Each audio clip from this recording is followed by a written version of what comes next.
Bonjour à toutes et à tous. N'hésitez pas, il y a encore quelques places devant. Je pense que les intervenants ont déjà des places.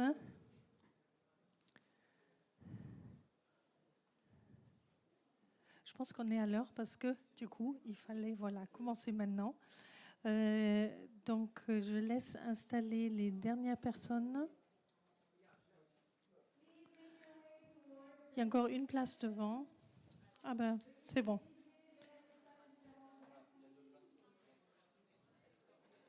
Il y a encore une place devant et je pense que c'est tout au milieu aussi. Parfait.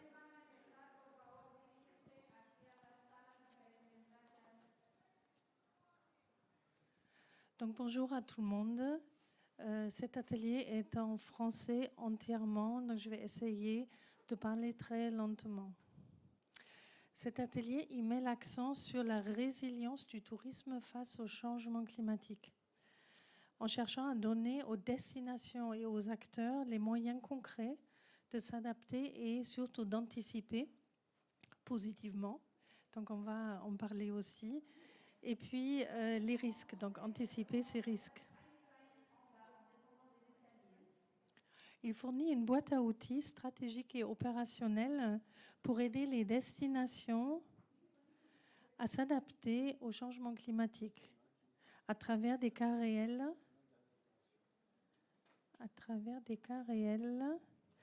et des outils techniques. Une coopération renforcée entre acteurs. Et donc, du coup, ça, c'est la partie, je dirais, centrale de cette résilience au sein de notre atelier aujourd'hui. Donc, moi, je suis Angélique Azarmost. Je suis, bon, mon accent traduit, je suis allemande, mais je suis directrice du pôle qualité et transition donc du CRT Occitanie.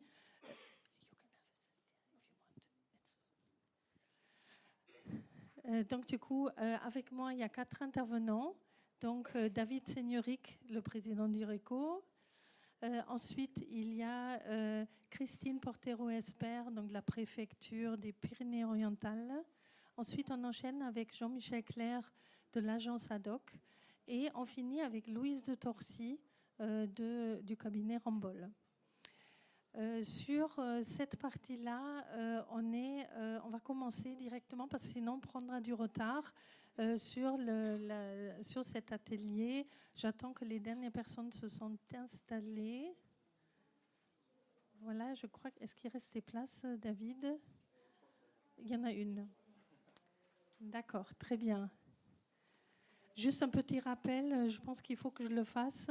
Pour les anglophones, est-ce qu'il y en a dans la salle qui sont anglophones ou qui parlent plutôt anglais? Non, d'accord, parfait. Donc on est bon.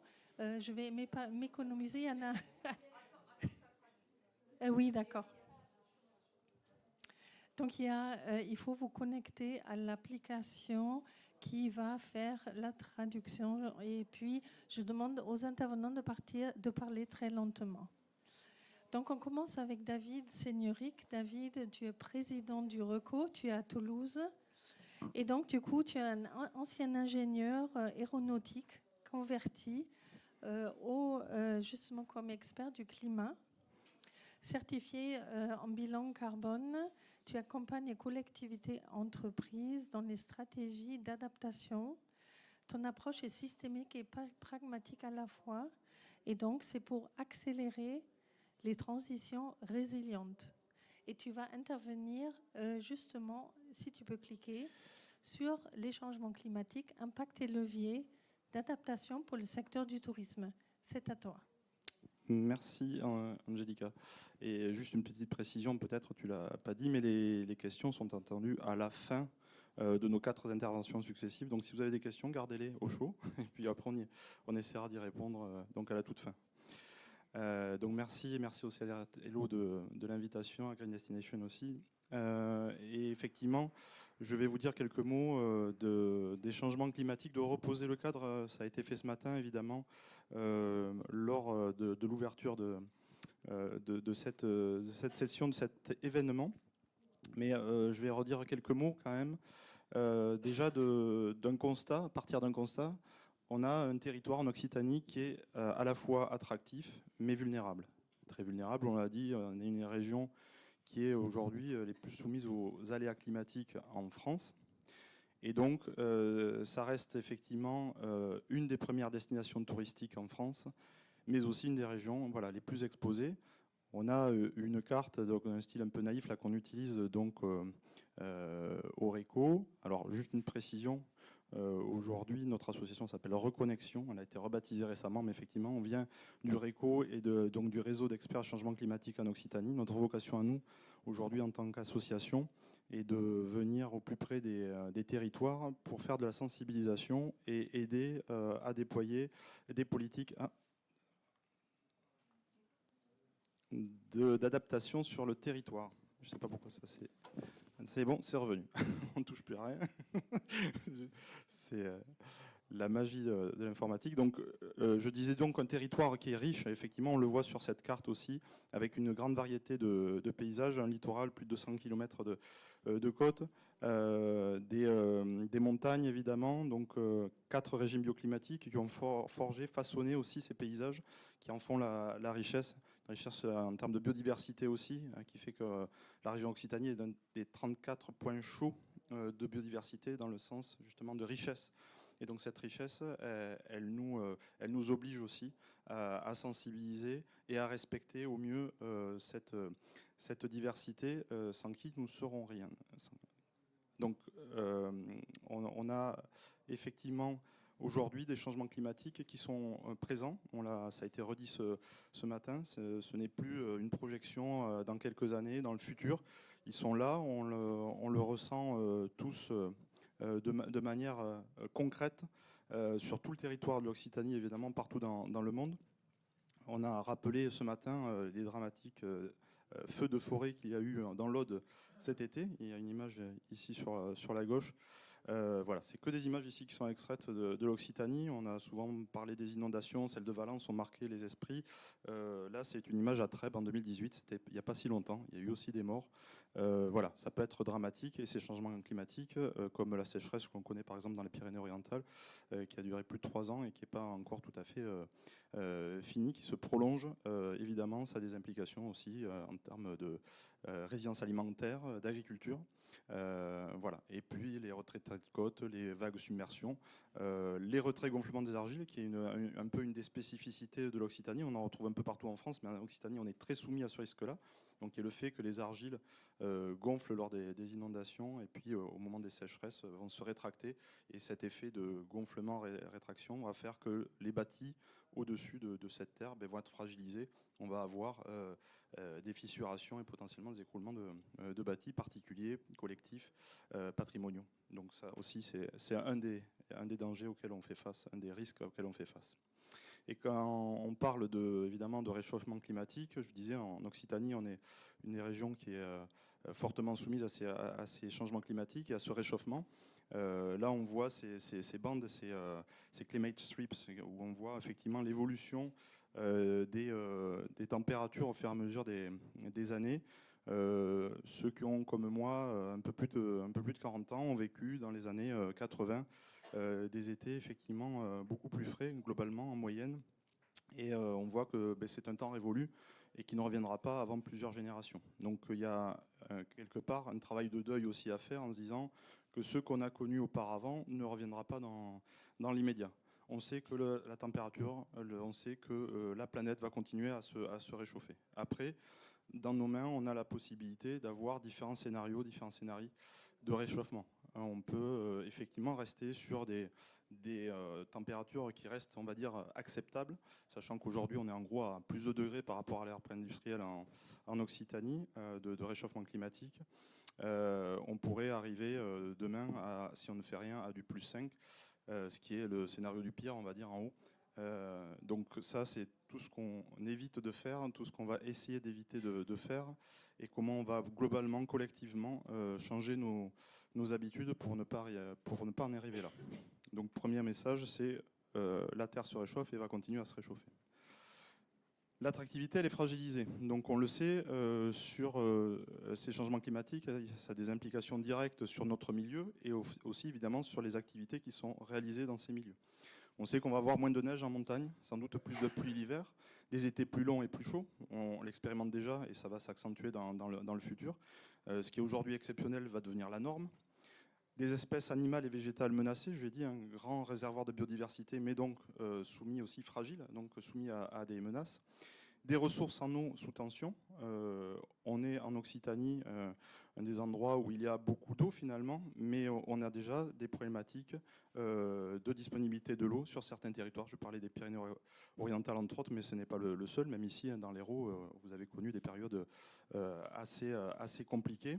Et donc, autant en tant que quantité qu'en qualité, puisqu'on sait aussi que les pollutions s'accentuent avec les changements climatiques, on va avoir des soucis, effectivement, en termes de ressources en eau. Et ça, c'est vraiment, évidemment, critique pour le secteur du tourisme et la possibilité d'accueillir un peu plus de monde tous les ans. Et donc, des risques sanitaires accrus aussi, ça va de pair avec ces changements climatiques. Des milieux et des activités sous contrainte, donc on comprend qu'à la fois les villes, les littoraux, les campagnes, les montagnes, les lacs, les rivières vont subir ces changements climatiques et vont être affectés. Ce qui menace des activités comme le ski, la randonnée, le canoë-kayak, la baignade, etc. Et certains risques, évidemment, on pointe du doigt souvent, on parle des montagnes, on pense à moins de neige en hiver, mais il y a aussi des phénomènes d'éboulement, par exemple, voilà, qui sont directement liés, qui aujourd'hui sont clairement identifiés comme étant liés, par exemple, à ces changements climatiques. Et donc qui font qu'on va potentiellement avoir des activités sous tension. Canoë-kayak, bon, évidemment pareil, moins d'eau dans les rivières, c'est des choses qu'on connaît, mais de manière de plus en plus récurrente. Donc je voulais quand même par cette introduction voilà, reposer ce constat-là et puis reparler de risques, puisque finalement quand on parle de changement climatique, on parle aussi et forcément de risques. Alors qu'est-ce que c'est un risque? C'est trois composantes, c'est un aléa. La menace qui pèse aujourd'hui sur nous et demain qui va, comme on le voit, sans doute se renforcer, en tout cas si on ne fait rien très vite. Ensuite, l'exposition, être présent là où le risque va avoir lieu, là où l'aléa va se présenter, et puis la vulnérabilité, c'est-à-dire la sensibilité à la menace et les moyens d'y faire face. Et donc c'est sur ces trois composantes qu'il va falloir agir si l'on veut s'affranchir ou en tout cas amoindrir les effets de ces risques climatiques. Donc on a un premier levier qui est l'atténuation. On en a parlé ce matin, on a parlé de réduire les gaz à effet de serre. On a dit que la mobilité dans le tourisme, c'était un des principaux vecteurs de gaz à effet de serre et qui effectivement engendre des problématiques globales. C'est-à-dire que ce que vous émettez ici a des répercussions partout ailleurs dans le monde et de la même manière que ce qui est émis à l'autre bout de la planète a aussi des répercussions ici. Et de l'autre côté, vous avez l'adaptation. L'adaptation, on joue sur deux leviers en fait. On va jouer sur l'exposition au risque et sur la vulnérabilité, sa sensibilité et les moyens d'y faire face. Alors là, on ne voit pas les flèches, c'est cadré un peu bas. Il y a une flèche qui vient de l'atténuation vers l'adaptation, parce qu'effectivement, on a besoin, et ça c'est un message fort aujourd'hui, parce que souvent on raisonne en silo et on imagine qu'il y aurait des actions d'atténuation dont certains se préoccuperaient, puis d'autre côté des actions d'adaptation qui seraient réservées à d'autres acteurs. Non, aujourd'hui vous avez besoin, et le secteur touristique a besoin d'agir sur ces deux leviers à la fois.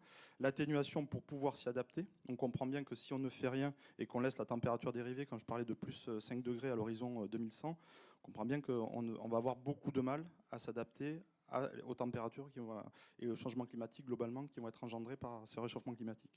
Donc le besoin d'atténuer pour s'adapter et l'adaptation qui tient compte de l'atténuation, donc de ne pas tomber dans le piège de maladaptation ou d'une adaptation aussi déconnectée justement des contingences d'émissions de gaz à effet de serre. Et typiquement, on peut parler des sujets de climatisation, de certains barrages, tout un tas de digues plutôt, pas de barrages, qui font qu'on ne fait que repousser le problème ou voire aggraver le problème initial et renforcer la menace. Donc ça, c'est très important.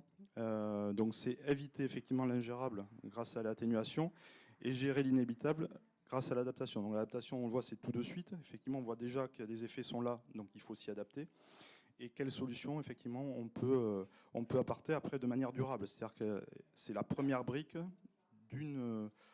stratégie qui se veut incrémentale, transformative. C'est-à-dire on va y aller étape par étape et il faut l'engager effectivement dès maintenant en même temps que cette atténuation. Donc le constat fait qu'en fait on a un secteur qui doit se réinventer. Ça a été dit aussi évidemment ce matin en introduction, donc avec une double exigence, à la fois réduire l'empreinte environnementale du tourisme en repensant entre autres les mobilités, les infrastructures, les consommations énergétiques, la préservation de la biodiversité des écosystèmes et l'usage de l'eau. C'est pas exhaustif évidemment, mais c'est les principaux axes. Adapter les pratiques et activités touristiques aux évolutions climatiques, donc c'est l'autre point. C'est-à-dire que les évolutions climatiques ont un impact direct sur le tourisme aujourd'hui et sur les futures activités touristiques. En faisant évoluer en profondeur les usages collectifs et individuels. Donc sans doute agir sur les périodes de fréquentation, sur les activités proposées, sur l'implantation des infrastructures, sur les modes de consommation. Et effectivement, repenser globalement aussi le modèle, on l'a dit tout à l'heure.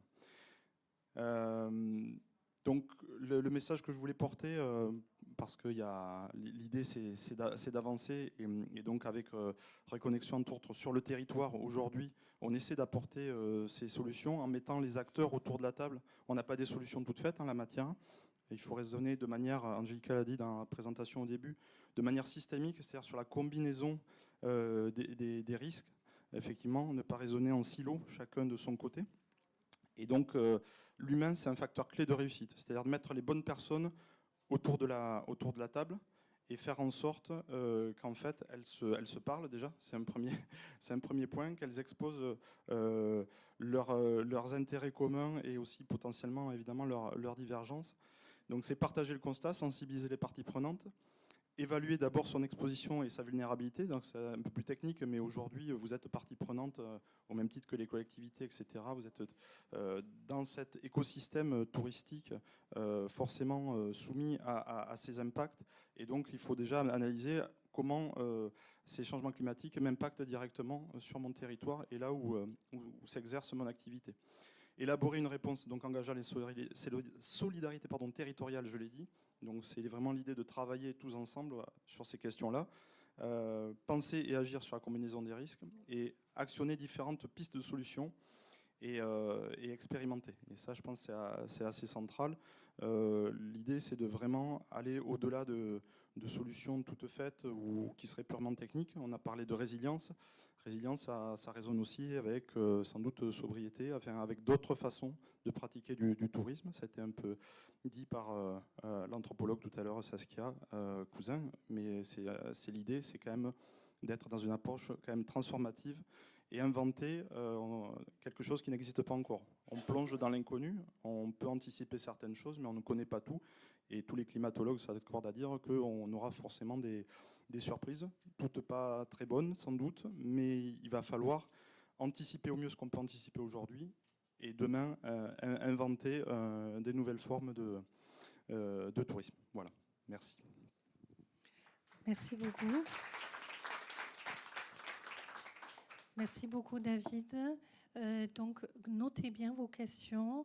Vous pourrez les poser une fois que tous les intervenants ont parlé. J'appelle Christine Esper Portero. Qui est donc Christine? En fait, peut-être, oui, la petite télécommande. Il faut juste faire avancer la diapo. Ah ben, c'est parfait. Donc, Christine, vous êtes directrice de projet du plan de résilience pour l'eau dans les Pyrénées-Orientales. Et je pense que même internationalement, on a parlé des Pyrénées-Orientales parce que je sais qu'en Allemagne, par exemple, ils ont fait carrément des reportages entiers là-dessus. Et donc, vous êtes experte en gestion des risques, spécialiste en ingénierie sanitaire. Vous coordonnez les réponses à la sécheresse et vous accompagnez les acteurs publics et locaux vers une gestion durable et économique de la ressource en eau. Christine, je vous laisse la main. Merci beaucoup, Angélica. Je vais essayer de parler lentement. Ce n'est pas ma plus grande qualité. Donc, si jamais ça va trop vite, vous me faites signe et je ralentirai. Donc, je suis effectivement directrice de projet du plan de résilience pour l'eau dans les Pyrénées-Orientales. Dans mon titre, ce qui est important, c'est le mot résilience. On en a un petit peu parlé tout à l'heure. C'est vraiment le moteur central du quotidien des acteurs qui travaillent avec moi. La résilience, c'est quoi par rapport à la résistance? La résilience, c'est une adaptation positive. Et là, on est dans cette trajectoire sur le territoire de s'adapter à cet épisode de sécheresse qui nous touche. Peut-être rappeler le contexte. Dans les Pyrénées-Orientales, la sécheresse commence en 2022. Elle est encore d'actualité en fin 2000. Elle commence en juin 2022, où les précipitations s'arrêtent et il ne pleuvra plus jusqu'à quasi le mois de juin 2023, où on aura une séquence très très dure sur l'année 2023. Aujourd'hui, on a des précipitations en 2025 qui sont redevenues quasi normales, mais qui ne permettent pas aujourd'hui de compenser les déficits qui se sont creusés pendant 3 ans.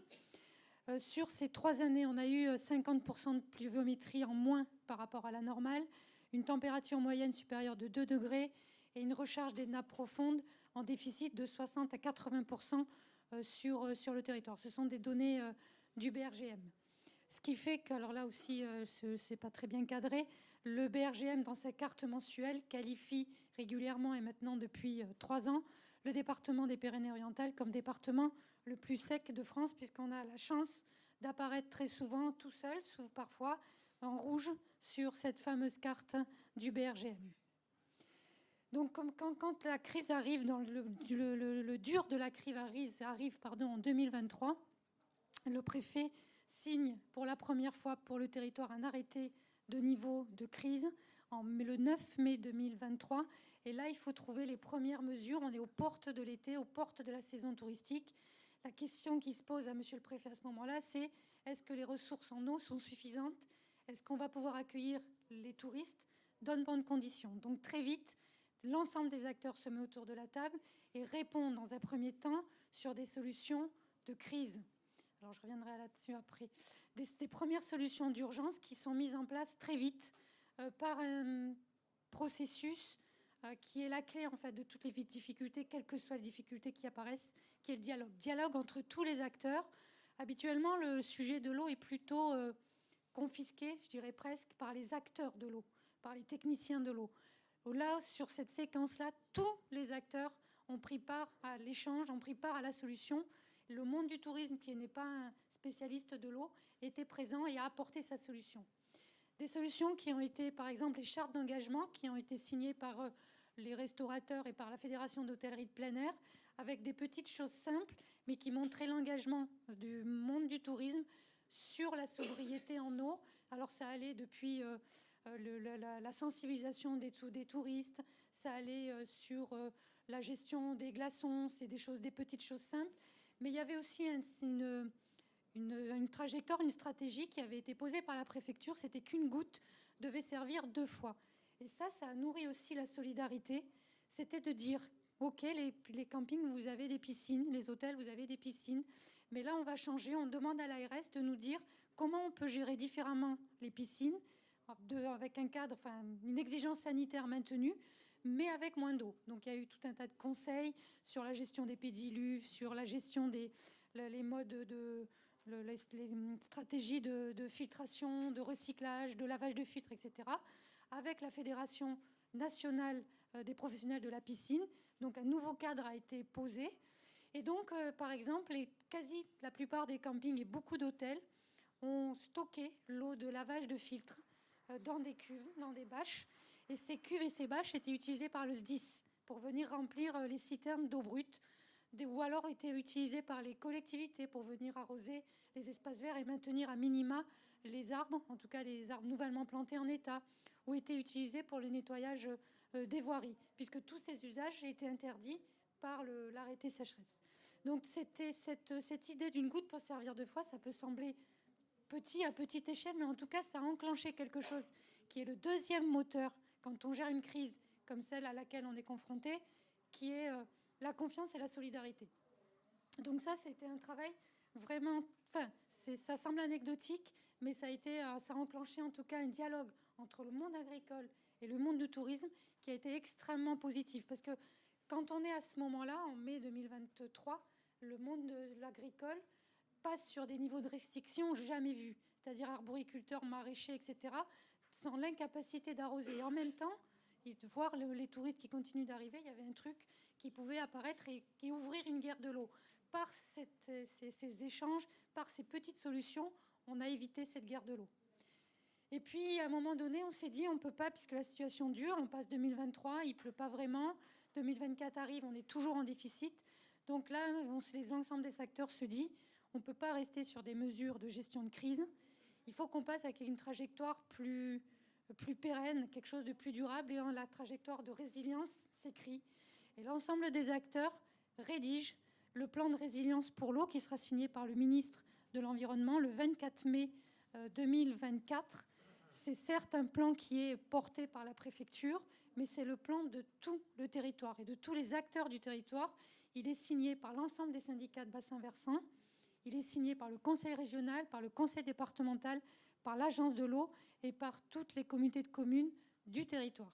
Donc c'est vraiment un plan dans lequel s'impliquent les principaux acteurs du territoire.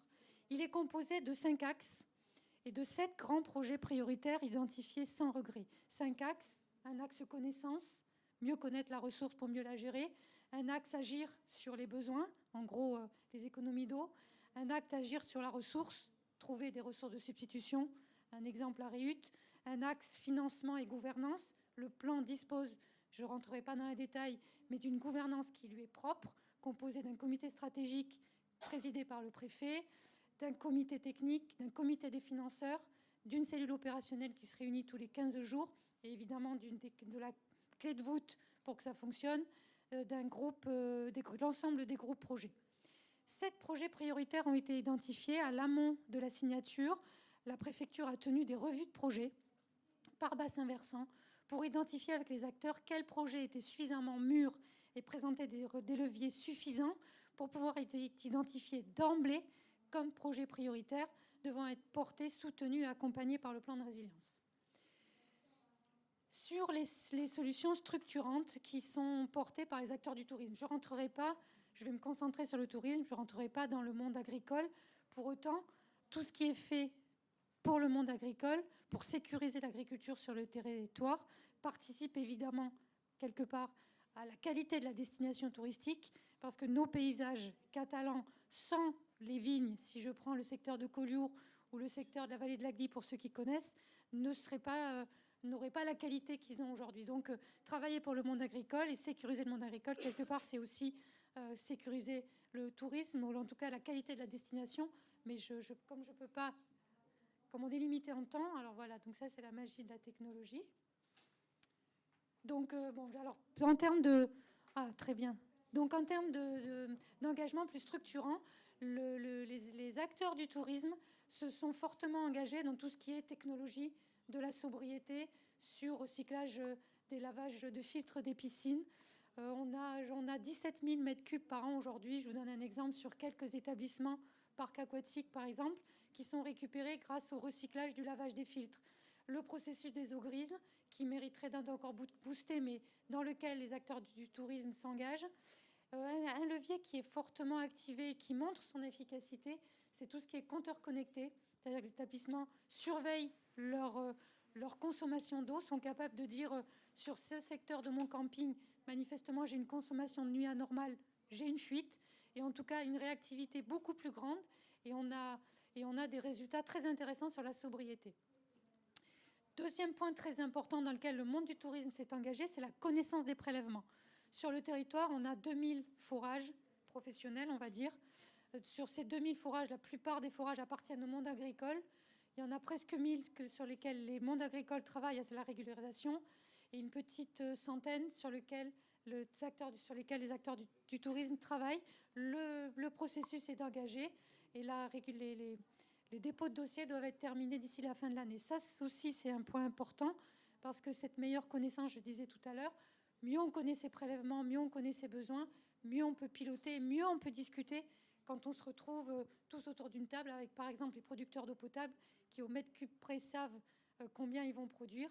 Si les autres acteurs agricoles ou tourisme arrivent en se disant à peu près au doigt mouillé, c'est pas très sérieux. Donc là, il y a une vraie prise de conscience, et le monde du tourisme s'engage aussi sur ce volet. D'ailleurs, cette exigence de connaissance des prélèvements fait partie de la charte, des 2 chartes, restaurateur mais hôtellerie de plein air. Savoir gérer les situations de tension en eau. Les acteurs du tourisme doivent aussi se professionnaliser là-dessus. Côté préfecture, on propose chaque année aux acteurs du tourisme et plus largement aux collectivités de travailler sur ce qu'on appelle des exercices sur table. C'est-à-dire que dans une salle de réunion, on simule sur un secteur donné un scénario de rupture en eau potable provoquée par un incendie, provoquée par un ASEC, Et on voit comment les acteurs du tourisme s'engagent, quels réflexes ils activent, comment ils gèrent ça. Et ça permet à tous les acteurs, en tout cas, de cerner là où ils peuvent être utiles, à quel moment leur rôle va être important sur la communication pour éviter la panique, sur la mutualisation de leur matériel. Par exemple, je vous donne un exemple, on a simulé sur Argelès une rupture importante en eau potable. On s'est aperçu que les acteurs du tourisme avaient un rôle très important à jouer parce que certains avaient des forages sur leur établissement et d'autres avaient, par exemple, des épiceries sur leur établissement qui permettaient de stocker de l'eau embouteillée. Donc, c'est des petites choses, mais qui, mis bout à bout, permettent à un territoire, quand il connaît bien l'ensemble de son fonctionnement, de répondre aux situations de crise. Donc, les exercices de crise sont un point aussi important. Et puis, bien évidemment, pour le secteur du tourisme et pour toutes les communes littorales, les projets de réhute qui se construisent avec les collectivités. Alors, les acteurs du tourisme en eux-mêmes ne sont pas directement concernés, mais c'est parce que la collectivité est une collectivité touristique qu'elle génère des volumes très importants l'été qui peuvent et qui se rejettent à la mer, en tout cas pour celles qui sont sur le littoral, qui nous permettent de faire de la réhute. Sur le département, on a 2 projets très importants. Un projet qui est déjà en fonctionnement pour une partie, c'est 400 000 m3 par an pour l'irrigation d'un golfe.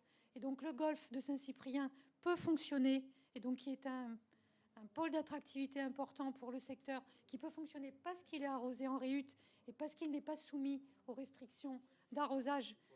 Ah pardon, la réhute, c'est la réutilisation des eaux usées traitées, c'est-à-dire c'est les stations d'épuration des eaux usées qui traitent leur eau sur des niveaux très élevés de traitement, qui permet un réusage en arrosage, dans ce cas-là, du golfe pour Saint-Cyprien.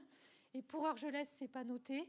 L'Argelès, les travaux sont en cours. L'usine sera opérationnelle en 2026, au printemps 2026, et permettra d'irriguer de réutiliser 1,2 million de mètres cubes pour irriguer 650 hectares de surface agricole dans le secteur. Donc tout ça, ce sont des sujets sur lesquels le tourisme, en tout cas, est un levier, en tout cas participe à gérer la situation de sécheresse qui est devant nous. Et puis, il y a toute une dynamique générale qui se met en route et qui est celle les acteurs du tourisme parlent du sujet de l'eau, n'ont pas peur de s'en emparer parce que, effectivement, en 2023, quand Angélica le disait, le territoire a fait l'objet d'émissions BFM TV, tous les matins, midi et soir, il n'y a pas d'eau dans les Pyrénées-Orientales. Effectivement, il y avait des communes qui étaient en rupture sèche, ça c'est une réalité. Mais pour le coup, pour le monde du tourisme, c'était compliqué. Et ça a généré des annulations de réservations et en tout cas un impact négatif. Donc le premier réflexe des acteurs, c'est de dire on arrête d'en parler. Sauf que ce n'est pas parce qu'on arrête d'en parler que le problème n'est plus là. Donc on a aujourd'hui une maturité des acteurs qui parlent du sujet, qui s'engagent. On a eu un webinaire organisé par la région Occitanie, hôtellerie et économie d'eau en avril 2025, très intéressant, où les acteurs locaux ont pu partager les petites choses que je vous ai dit en rentrant un peu plus dans les détails. On a une journée qui est organisée le 9 octobre par la CCI et par OTL sur l'eau, le tourisme et l'innovation.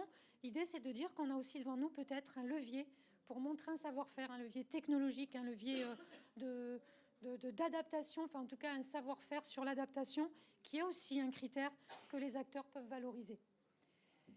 Pour conclure, je dirais que la trajectoire de résilience, elle est compliquée parce que ce qui est face à nous, on est soumis à une double temporalité. À la fois une temporalité de crise, alors c'est plus vraiment le sujet du monde du tourisme, c'est encore le sujet du monde de l'agriculture et de certaines collectivités de l'arrière-pays sur les sujets d'eau potable.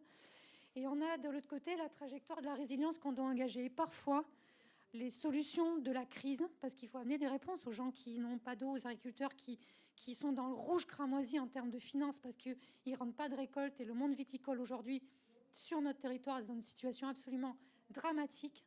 Pour autant, il faut leur amener une réponse. Mais des fois, la réponse qu'on amène à demain, elle apparaît contradictoire à la réponse qu'il faut amener pour dans 10 ans, dans 15 ans.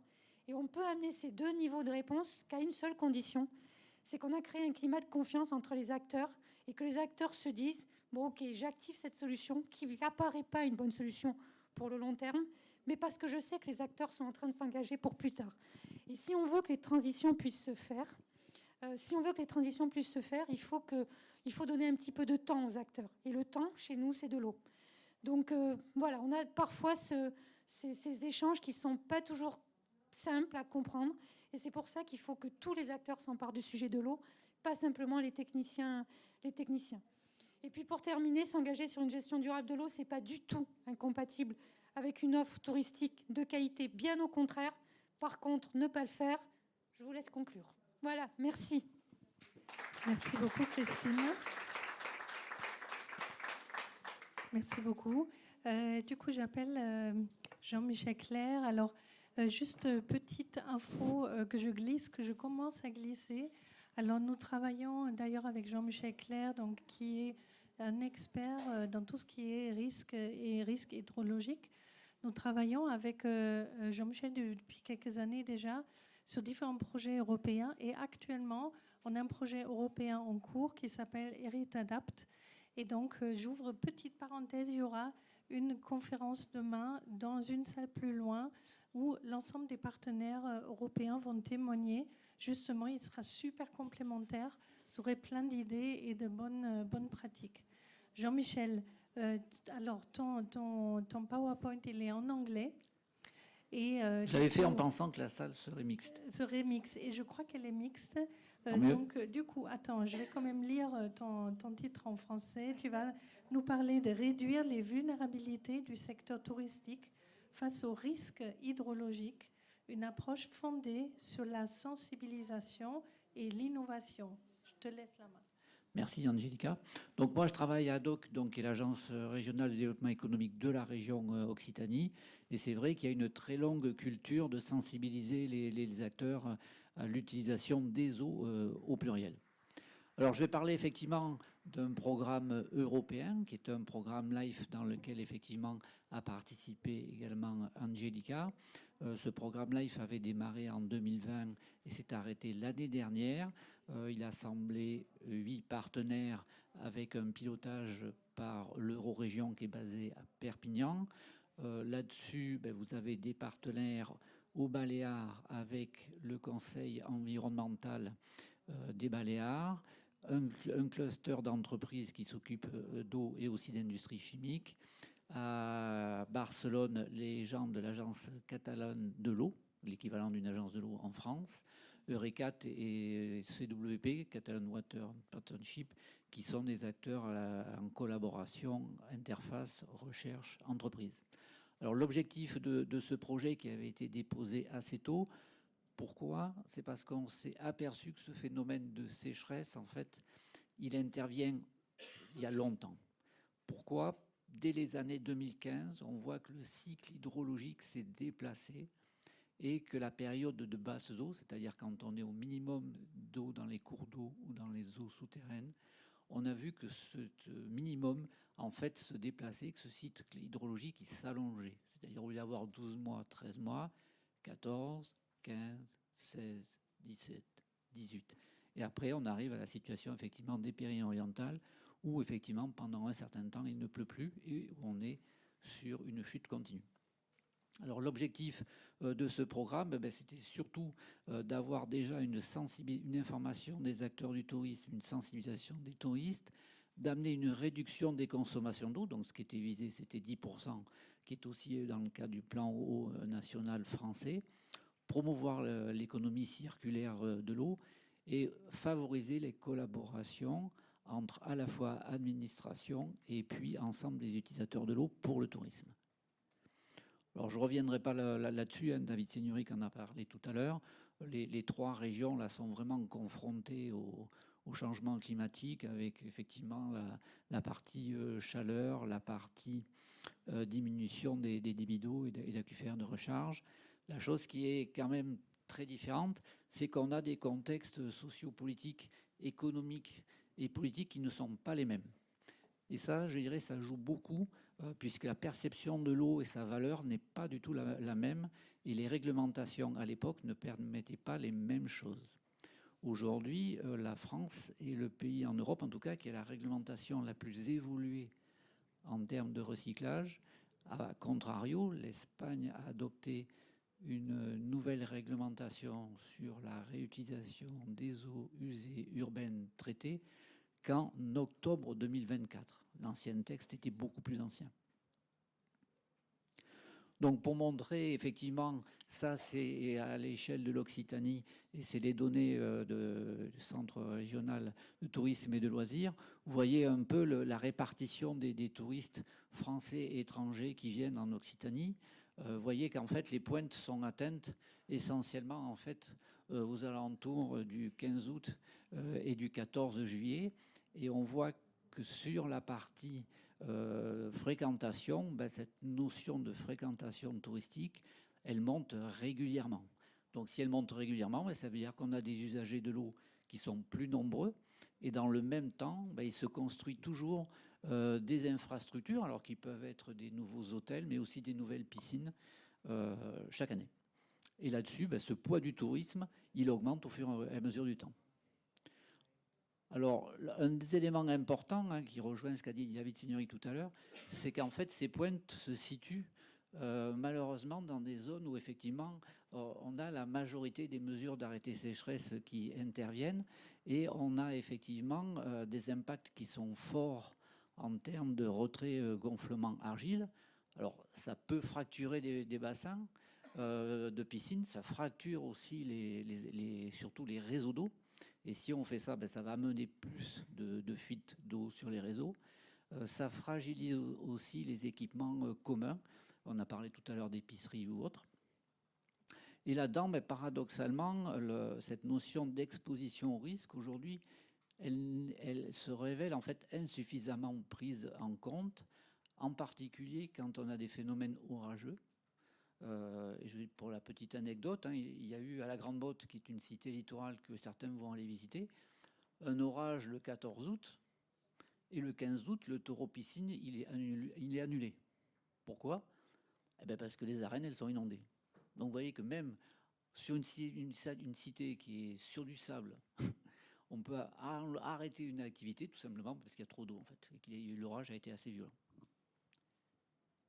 Alors, si on regarde bien ce qui a été fait dans le cadre de ce programme, ben, c'est au travers en fait de 4 publics cibles, à la fois les touristes, les établissements de tourisme, les municipalités et puis les autorités locales, ben, à la fois, je dirais, de promouvoir la notion de ressources en eau non conventionnelles réutilisées, donc toute la notion de réutilisation de l'eau, jouer sur en fait la demande, c'est-à-dire comment réduire les consommations. Et il y a toute une partie d'enquête en fait sur et de communication pour faire comprendre aux acteurs la notion d'économie d'eau et de sobriété. Alors si on regarde un petit peu les enquêtes ont été conduites sur plus de 600 touristes sur toute la façade de la côte depuis le Gard jusqu'aux Pyrénées-Orientales et également à Font-Romeu. Donc, et il y a eu aussi plus d'une centaine de collectivités qui ont fait l'objet d'enquêtes. Ce qu'on voit, c'est que côté collectivité, en fait, il y a bien une prise en compte d'un ensemble de plans de programmation, comme les plans sur l'eau, enfin, tous les plans d'exposition au risque ou autres. Et que là-dessus, il y a bien cette notion de prise en compte du risque quantitatif sur l'eau. Par contre, la partie, on va dire, risque qualitatif, c'est-à-dire la notion de pollution qui peut arriver avec la concentration en été, elle l'est moins. Là-dessus, la partie des conflits d'usage, c'est quelque chose aussi qui était perçu comme plutôt loin, enfin, ou pas forcément déterminant. Et effectivement, après, la notion des non-atteintes des bons statuts de l'eau au titre de la DCE, directive cadre sur l'eau, était bien perçue. Alors, côté collectivité, et on le retrouvera aussi côté touriste, on voit que là-dessus, cette notion de, ce qui n'apparaît pas, la notion de réusage de l'eau, elle est bien perçue, c'est-à-dire comment économiser de l'eau potable, eh bien, plutôt en nettoyant les rues, plutôt pour combattre les incendies, et puis pour, je dirais, irriguer les espaces verts. Ça, c'est la perception côté touriste. Et là-dessus, donc encore une fois, 600 touristes français et étrangers. Et ce qu'on voit là-dessus, c'est qu'au fur et à mesure des saisons, la notion de progression, c'est-à-dire que la réutilisation de l'eau, comme a dit Madame Espert, réutiliser l'eau 2 fois, et enfin même plutôt 2, 3, voire 4 fois, elle est mieux comprise. Et aujourd'hui, ce qui est expérimenté dans l'Hérault et qui marche, ben, on a bien dans les Pyrénées-Orientales aussi, hein, ce qui marche, c'est bien cette notion de réutilisation d'eau grise pour des espaces verts et puis pour l'alimentation de WC. Ça, c'est le golfe de la Grande Motte, là, je pense que vous irez le voir, qui fonctionne aussi avec des eaux réutilisées. Par contre, il y a des choses qui sont moins acceptées socialement. C'est cette notion de production de neige artificielle et puis la notion de recharge des eaux souterraines. Alors ça s'explique logiquement parce que je dirais l'eau souterraine est perçue comme étant une valeur refuge, une valeur sûre, et le fait de réintroduire une qualité d'eau différente n'est pas forcément quelque chose qui est bien perçu. Et on voit lors des enquêtes, par exemple dans les PO sur un site, que les gens ont réagi justement parce qu'ils utilisaient des forages privés pour leur piscine. Donc ils se sont dit, si vous rechargez l'eau de la nappe avec une eau que je ne maîtrise pas, je vais avoir une piscine qui est jaune ou qui est verte. Mais ils n'étaient pas censés avoir un forage, en fait. Ce qui permet effectivement de voir qui a des forages profonds. Donc quand on regarde effectivement le travail au niveau des campings qui a été fait, aujourd'hui, les meilleurs résultats, ça reste, comme l'a dit Madame Espert, en fait, la meilleure des solutions, en fait, c'est le comptage. En fait, on ne gère bien que ce que l'on mesure. Donc si aujourd'hui, je dirais, le comptage est déficient ou insuffisant, il n'y a pas une bonne perception de ce qui est utilisé. Aujourd'hui, on a des campings où il y a quasiment 15 compteurs, à la fois depuis l'adduction, public ou forage, et puis tous les usages de l'eau. C'est cette notion de comptage qui permet aujourd'hui, au travers des mesures de solutions qui sont mises en œuvre, de diminuer la consommation d'eau par nuitée touristique. C'est-à-dire qu'avant, on avait quasiment plus de 300 litres par nuitée touristique et par personne, alors qu'aujourd'hui, on arrive à passer quasiment à 220 litres, et peut-être même un peu moins.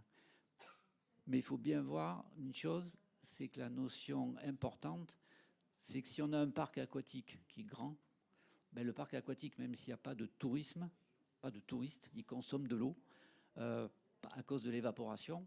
On perd en gros 10 litres d'eau par mètre carré par jour en plein été.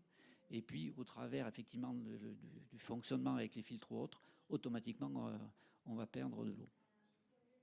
Alors, dans les solutions qui ont été développées, il y a eu plus d'une centaine de solutions qui ont été mises en œuvre par les entreprises régionales, alors en relation avec des laboratoires de recherche ou non. Là, j'ai mis uniquement quelques petits exemples.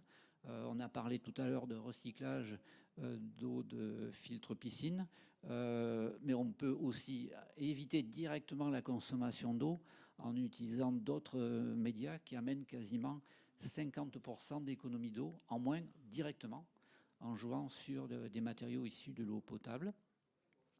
Il y a de la notion de toilettes sèches. Il y a aujourd'hui sur les ports aussi des eaux de mer utilisées en carénage de bateaux. On a de la récupération d'eau pluviale. Alors, puisque l'Occitanie, c'est grand, il y a quand même des zones où il pleut encore un peu, ce qui est un peu l'avantage. Il y a eu beaucoup de travaux de fait sur la notion de retrait-gonflement argile en liaison avec le BRGM et des entreprises de spécialité.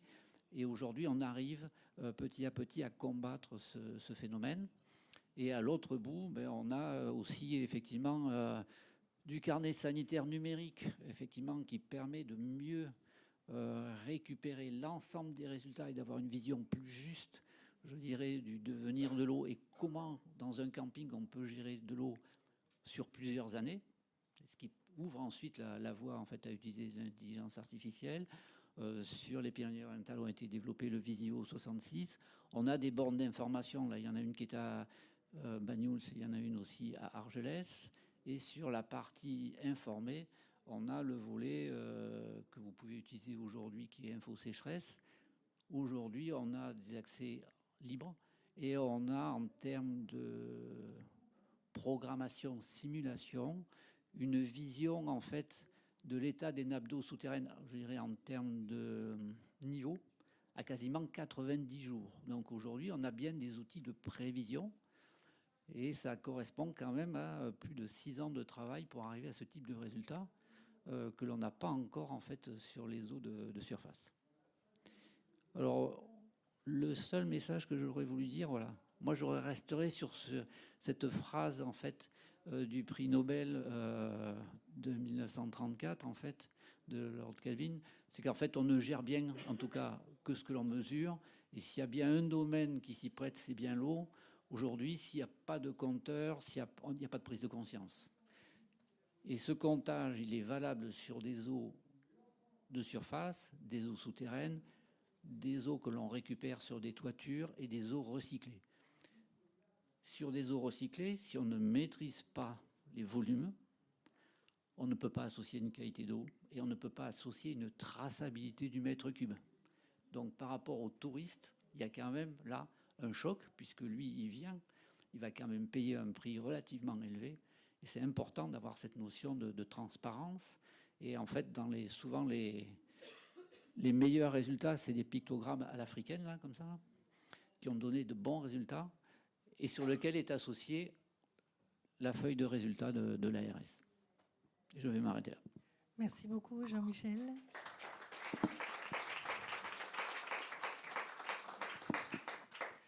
Donc effectivement, compter, mesurer, c'est hyper important pour savoir ce qui se passe. Et donc, on a avec nous Louise Torcy, donc de l'agence Ramboll France. Du coup, Louise est consultante donc, en adaptation au changement climatique et donc accompagne les collectivités dans tout ce qui est résilience du tourisme. Alors, tu as des fortes expériences avec CCI France, avec l'ADEME.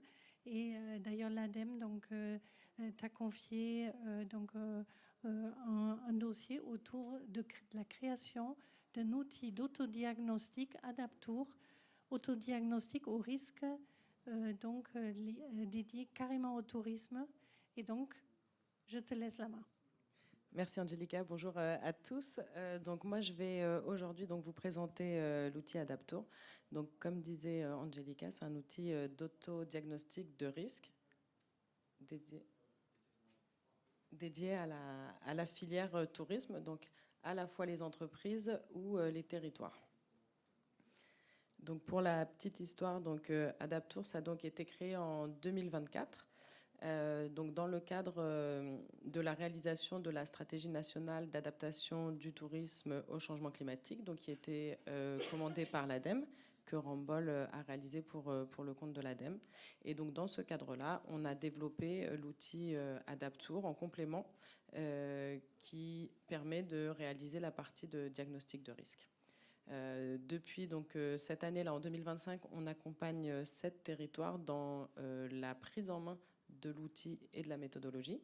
Donc il y en a 2 qui se trouvent en Occitanie, la communauté de communes du Grand Narbonne et le Grand Cirque de Navacelles. En 2025, on a également remporté un trophée Horizon Tourisme Durable. Donc c'est un trophée qui est décerné par l'association ATD, Acteurs du Tourisme Durable. Et donc on a remporté cette récompense dans la catégorie adaptation.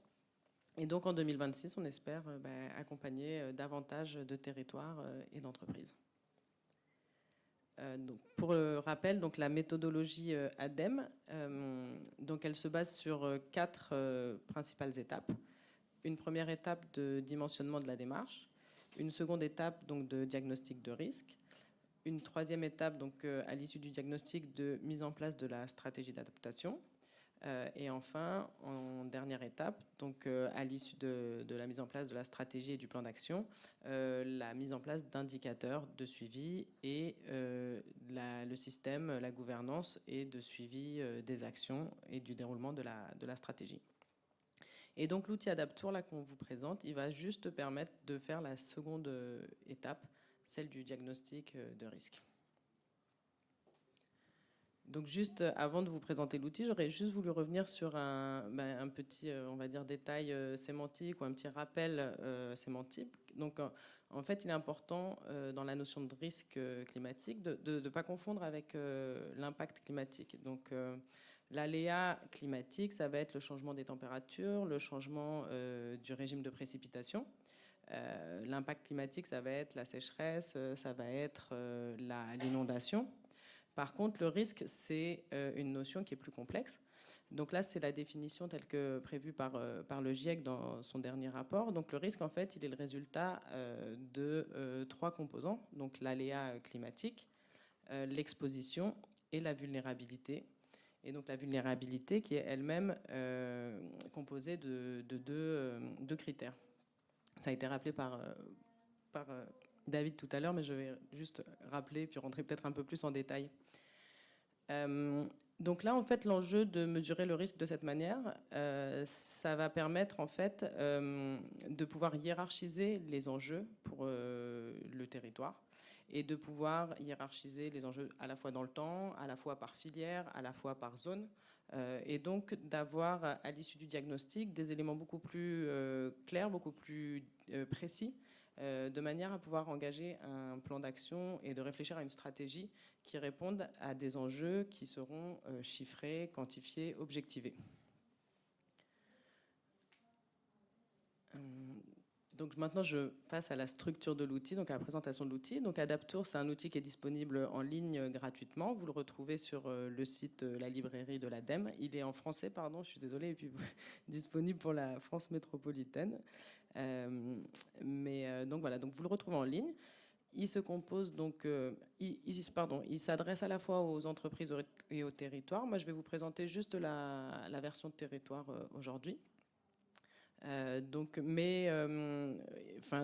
C'est la partie de paramétrage qui est différente, mais la logique est la même pour une entreprise. Simplement, sur la partie territoire, on va découper la filière tourisme en différentes sous-filières, alors que pour l'entreprise, on va découper l'activité de l'entreprise en différents process. Mais après, vous allez retrouver les différentes étapes et la mesure de l'exposition, des aléas et des vulnérabilités. Donc là, pour la partie territoire, donc, vous avez 5 onglets dans l'outil. Donc le premier onglet, c'est l'onglet de paramétrisation. Le second, c'est celui de l'exposition. Le troisième, ça va être l'aléa, 4e vulnérabilité. Et le 5e onglet, c'est les risques, donc c'est la présentation des résultats. Donc, dans la partie paramétrage, donc, dans l'outil territoire, vous allez choisir la zone géographique qui vous concerne. Donc la zone, elle peut aller d'une zone assez large comme la région à une zone très précise jusqu'à un site. On est sur des données qui ont 8 km de précision. Et ensuite, vous allez choisir les filières qui concernent votre territoire. Donc pour l'outil, le traitement, on peut prendre 5 filières en même temps. Si vous en avez plus, il faut refaire tourner l'outil une seconde fois. Nous, on a tâché donc d'avoir des filières qui correspondent à celles qui sont présentes sur le territoire français. Après, quelquefois, dans vos travaux, vous allez avoir des spécificités, donc il faudra éventuellement changer le nom d'une des filières. Mais voilà, normalement, vous y retrouvez, l'ensemble des principales filières. Donc une fois que vous avez fait ce paramétrage, vous allez mesurer et quantifier l'exposition. Donc là, vous avez le petit diagramme là en haut à droite qui va vous montrer qu'on passe bien par les trois composantes du risque. Donc mesurer l'exposition, ça va demander en fait à réfléchir en fait pour chacune des filières, savoir si elle est exposée ou non aux aléas. Donc pour chacune des filières que vous aurez précédemment sélectionnées, vous allez renseigner les aléas auxquels cette filière va être exposée. Et vous allez donner une note de 1 à 5, sachant que 1, la filière n'est pas exposée, et 5, elle est très exposée. Donc il va s'agir de mesurer à la fois, par exemple, un pourcentage d'établissements. Par exemple, si vous avez 90% de vos campings qui sont en zone littorale, ça veut dire que votre filière camping va être fortement exposée au risque inondation, enfin au risque érosion. Par contre, si vous avez 3 campings qui sont au bord de rivière et tout le reste qui n'est pas concerné, vous allez donner une note un peu moindre. Et après, il y a aussi le poids économique de la filière. Ça veut dire que là, nous, on travaille avec des territoires. Alors, ils nous disent, mais si on prenait l'ostréiculture, bon, quand il s'agit d'un établissement, c'est intéressant, mais on ne va pas tout prendre en compte. On va tâcher de prioriser. Donc, il faut réfléchir, voilà, dans cette notion de de poids de la filière économique, de nombre d'établissements, de nombre d'employés. Voilà. Donc là, vous allez faire ce travail pour chacune des filières, chacun des aléas. Vous allez obtenir voilà, un premier niveau d'exposition. L'exposition, elle se traite à l'instant T. Ensuite, donc, vous allez passer à la partie aléa. Donc, aléa, donc cette partie-là, l'outil Adaptour modélise les données. Donc, on se base sur des données TRAC, issues de la TRAC. Et donc, Adaptour va vous faire tous les calculs. Il va aller chercher pour chacun des aléas que vous aurez retenus les données correspondantes au territoire que vous avez choisi. Et donc, il va vous restituer des graphiques comme ça pour les différents aléas, des nombres de jours de chaleur, des augmentations des précipitations, etc. Donc ça, tout ça, ces petits graphiques, vous allez pouvoir les intégrer, vous, dans votre rapport de diagnostic. Ce sont des visuels qui sont en général parlants et qui seront ensuite pris en compte dans la notation du risque, de votre risque final. Donc là, vous avez quantifié donc l'exposition, vous avez quantifié les aléas. Il vous reste donc à mesurer la sensibilité de votre territoire. Comme je vous disais tout à l'heure, donc la sensibilité, elle se définit par 2 sous-critères. Il y a un critère pardon, je vous ai dit la vulnérabilité. Donc la vulnérabilité, elle a 2 sous-critères, la sensibilité et la capacité d'adaptation. Et donc pour définir la sensibilité, on a divisé en fait l'activité touristique en différentes pratiques. Ce qui permet voilà, d'avoir vraiment une finesse dans l'analyse et ce qui vous permettra ensuite d'avoir aussi un plan d'action et une capacité d'adaptation beaucoup plus fine. Donc on a, divisé l'activité touristique en différents process. Pardon. Donc avec donc le calcul, en fait, l'évaluation de l'impact sur les pratiques. Donc là, la pratique, ça va vraiment être, est-ce que la pratique est possible ou non? Est-ce que je peux louer ma chambre? Est-ce que je peux faire une sortie kayak? Est-ce que je peux faire du ski ou non? Donc là, c'est vraiment l'impact sur la pratique. Ensuite, il va y avoir l'impact sur les clientèles et les flux. Donc, est-ce que mes clientèles continuent à venir? S'il fait très chaud, est-ce que les clientèles âgées continuent à venir? S'il y a une inondation, est-ce que mes clientèles peuvent arriver jusqu'à mon site? Voilà, c'est ce genre de questions. Donc c'est un peu différent. Donc ensuite, il y a l'impact sur les socio-professionnels. Donc là, ça va être sur toute la partie ressources humaines et infrastructures. Donc est-ce que mon site est impacté? Donc si c'est un guide touristique qui n'a pas d'infrastructure, il n'aura pas les mêmes enjeux qu'un hôtelier, un restaurateur. Pareil, il peut y avoir des impacts aussi sur les employés. Donc, c'est important d'en tenir compte. Les chaleurs, les canicules, ça impacte assez fortement les employés. Et donc, c'est important d'avoir voilà, toute cette finesse dans l'analyse. Et enfin, donc, il y a l'impact sur le patrimoine naturel, les services rendus par la biodiversité. Donc, on en a parlé. Le tourisme sans les paysages, c'est pas la même chose. Donc, c'est important aussi nous, on le traite aussi dans cette analyse. Donc là, vous avez, pareil, vous allez avoir ce système de notation avec 1 à 5. 1, l'aléa est assez faible, il n'y a pas trop d'impact. Et 5, il y a un impact qui est fort. Il y a aussi des impacts qui peuvent être positifs. On a parlé de la température, de la montagne. Il y a des allongements de saison. Donc ça, en fait, tout ça, ça va être... vous allez vous l'intégrer dans votre notation en vous disant, il y a la canicule, mais il y a l'allongement de saison pour telle ou telle filière. Donc c'est tout ça qui va être pris en compte et qui va vous donner aussi une notation qui sera un peu plus mesurée, qui sera un peu plus remise dans un contexte plus large. Donc là, vous avez mesuré la sensibilité. Il vous reste à mesurer la capacité d'adaptation de vos différentes filières. Donc là encore, vous allez rentrer les informations pour chacune des filières. Donc quand on parle de capacité d'adaptation, on a généralement 3 pas de temps. Donc on a une capacité de réaction à court terme qui est dite capacité de réaction. On a une capacité d'adaptation à moyen terme, donc qui est la capacité d'adaptation. Et en général, quand on parle de long terme, on parle plutôt de capacité de transformation. Et donc là, ça va vous permettre pour chacune des filières de renseigner ces données. C'est-à-dire, par exemple, capacité de réaction à court terme, c'est est-ce que l'hôtellerie a mis en place une action? Est-ce que tel camping a mis en place une action. Et puis la transformation à long terme, c'est peut-être des actions que vous avez identifiées qui pourraient être mises en place, mais qui n'ont pas encore été mises en place. Toutes ces données-là dont je parle, pardon, je ne l'ai pas trop précisé, mais en fait, c'est à vous d'aller les chercher dans de la bibliographie, dans des interviews, dans des interviews de responsables de filière, interviews de professionnels, entretiens avec des offices de tourisme, enquête du tourisme, enquête du CRT, bien entendu. Il y a des indicateurs qui sont produits. Donc tout ça, ça va être charge à vous d'aller, bien entendu, identifier cette donnée et de vous baser sur votre savoir également empirique. Et donc là, pour cette partie-là, la notation va être un peu inversée, c'est-à-dire que 1, c'est une capacité d'adaptation qui est forte, et 5, c'est une capacité d'adaptation qui n'existe pas. Donc une fois que vous avez rempli l'ensemble de ces critères, vous allez avoir votre risque. Donc vous voyez, là, on est vraiment dans le centre de ce diagramme. Et donc qui est présenté de deux manières. Donc c'est une synthèse, il y a premièrement une synthèse des risques bruts et ensuite une synthèse des capacités d'adaptation. Donc qui permettent de voir les choses de manière complémentaire.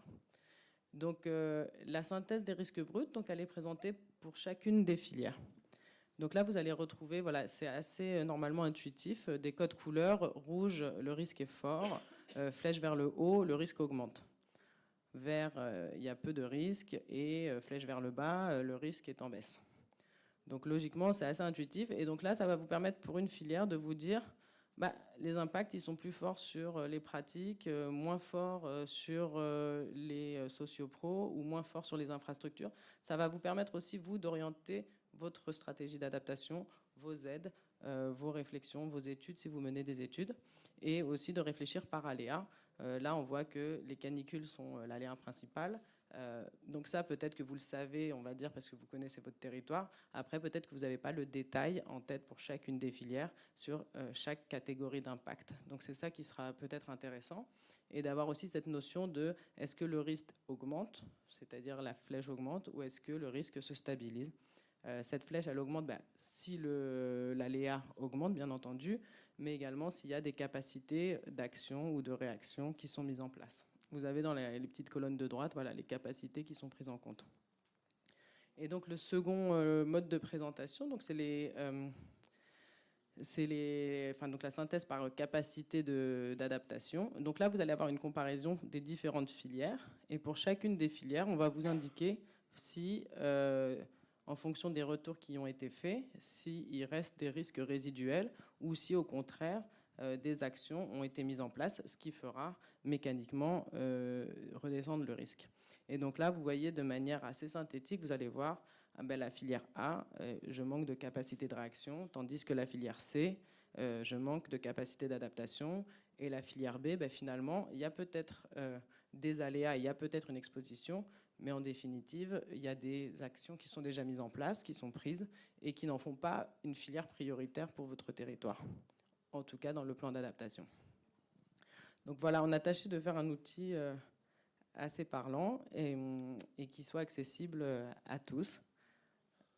Voilà, donc c'est disponible en ligne, et puis nous, on vous accompagne si nécessaire, bien entendu. Merci beaucoup, Louise.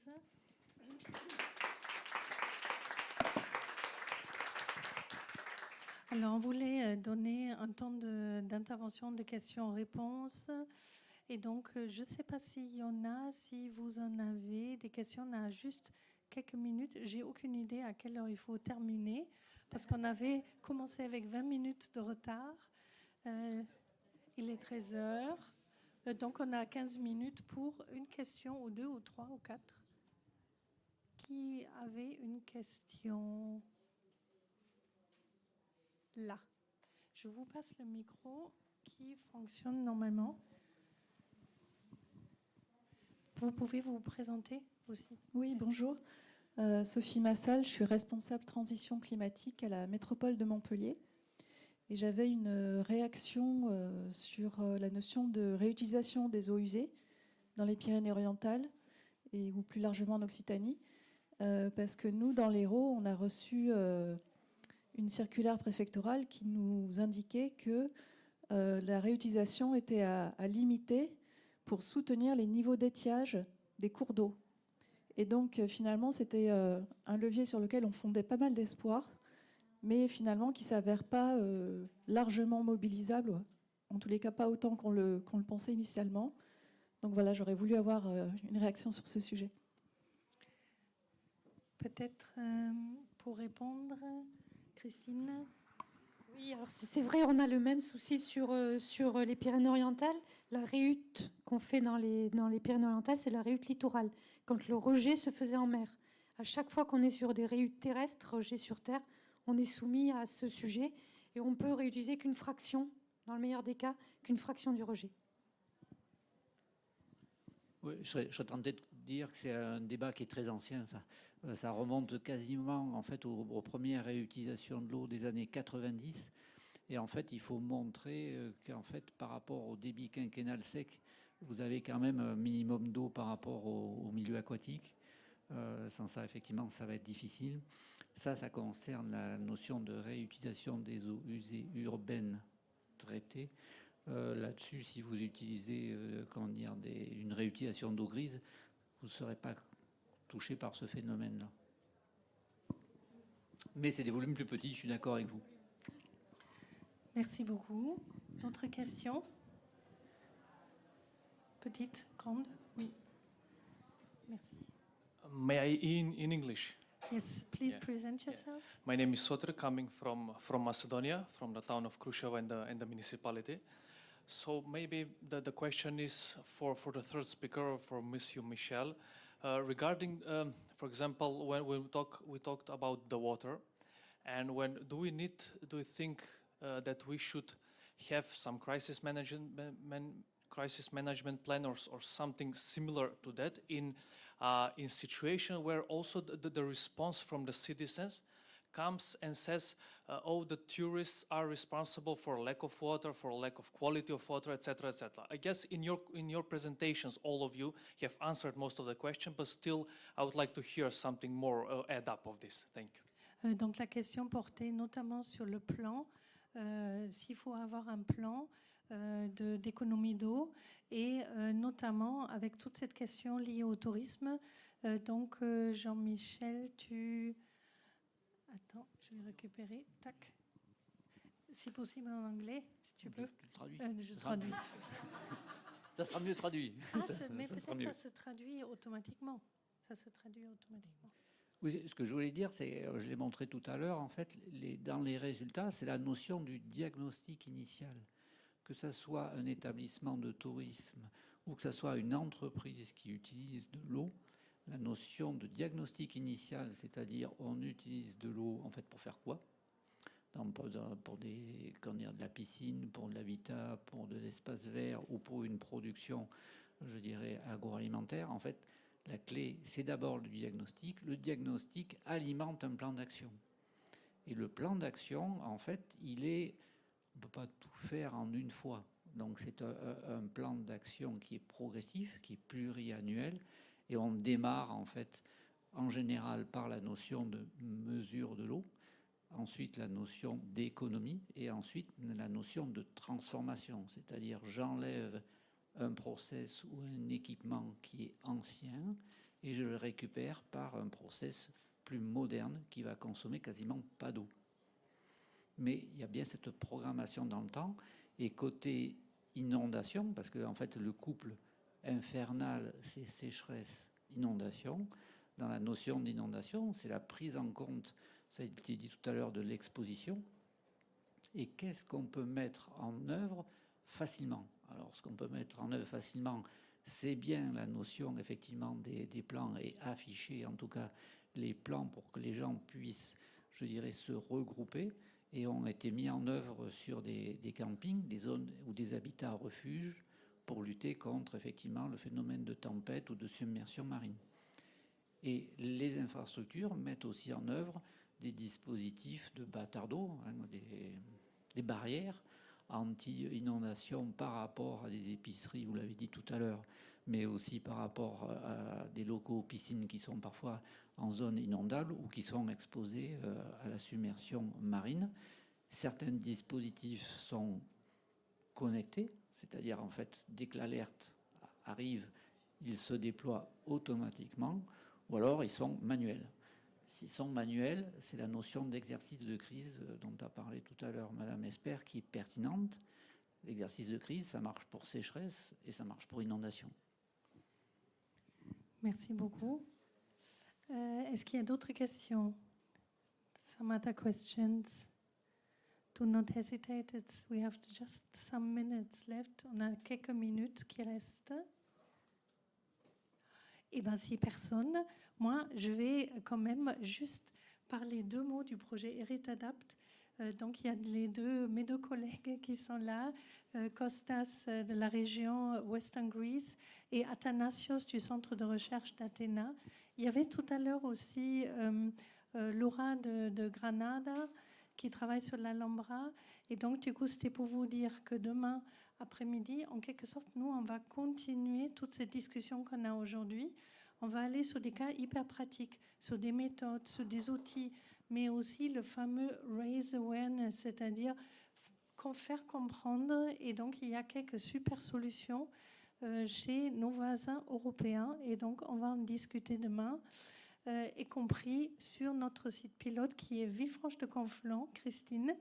Et donc, du coup, où il y a parfois des sérieux, enfin, il y a de temps en temps des sérieux problèmes et qui sont en train d'être résolus. Voilà, alors, j'avais dit aux intervenants, préparez un takeaway pour que, donc c'est un petit message qui vous donne à la fin. Et je vais commencer avec David. C'est quoi ton takeaway pour tout le monde?